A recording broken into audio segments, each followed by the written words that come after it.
خمن أكثر 5 أنبياء ذكروا في القرآن الكريم. طبعا حناخذ الذكر الصريح بالاسم وليس الكنية أو شيء، يعني اسمه صريح. موسى. موسى أكيد عليه بالمركز السلام. الأول عليه السلام، ذكر حوالي 136 مرة. عيسى. عيسى صحيح بالمركز الخامس.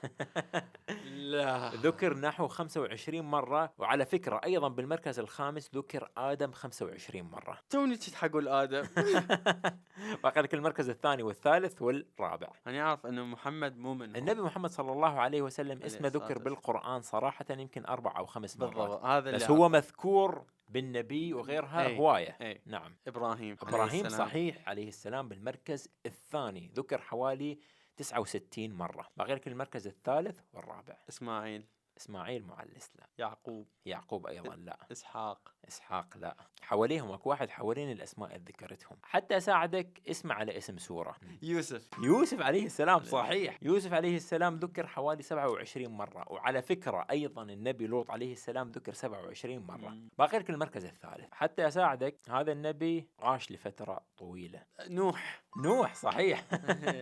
نوح عليه السلام ذكر حوالي 43 مرة.